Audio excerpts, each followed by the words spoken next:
Afternoon, folks. Welcome to River's Edge Homestead. Today we're going to talk about clearing your land. If you're developing your homestead and have to clear land, this is an example of what you might get into. This is the stump I pulled today. It's 5 feet in diameter, comprised of 3 popular trees, their roots all woven together, the roots going everywhere, but we got her out of the ground. So if you're into you're thinking about homesteading and you want to develop your land, you got to think about what kind of equipment you're going to use to pull this stump out. Now, I opted to go with a true backhoe. Now, many people will think about what kind of tractor you need. To be quite honest with you, when you're getting into large stumps like this, everybody recommends a 4 to 5 ton tractor minimum. So let's think about that. 4 to 5 tons, you're looking at what, over 8,000 pounds minimum. Well, the big John Deere there, that's an 18,000 pound tractor. It's meant to pull stumps, it's meant to dig, and that's why I went with a backhoe. If you get into tractors with backhoes on 3-point hitches, you probably don't have enough weight unless it's a massive tractor. Now this tractor, or you see the backhoe portion of it, has enough strength in it to pull that tractor around. Even with the stabilizers down, it will move that tractor. So the key when you're dealing with digging stumps is how much weight you can apply to that stump. If you've got a smaller tractor, which I do have a small tractor also, it doesn't weigh enough to get any kind of leverage to break those roots on these stumps. So when you're thinking about that, that's a big key thing to think about, because lots of compact tractors out there, lots of smaller tractors that come with backhoes on the 3-point hitch. They don't weigh enough.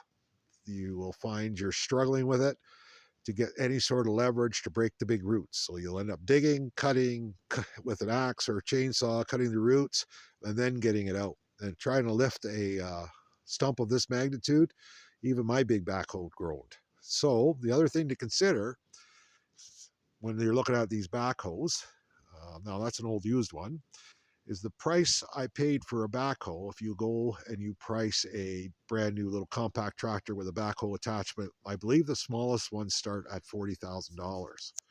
With the time you put a backhoe on it, a cab, a bucket, and that is actually the smallest one. Now I looked at them used, and they still demand a pretty penny for these used little compact tractors. Now I have this backhoe, and I have behind the backhoe a little agricultural tractor I use for doing the fields.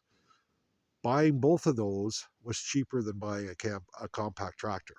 Now, the nice part about going with a backhoe, it is designed to dig.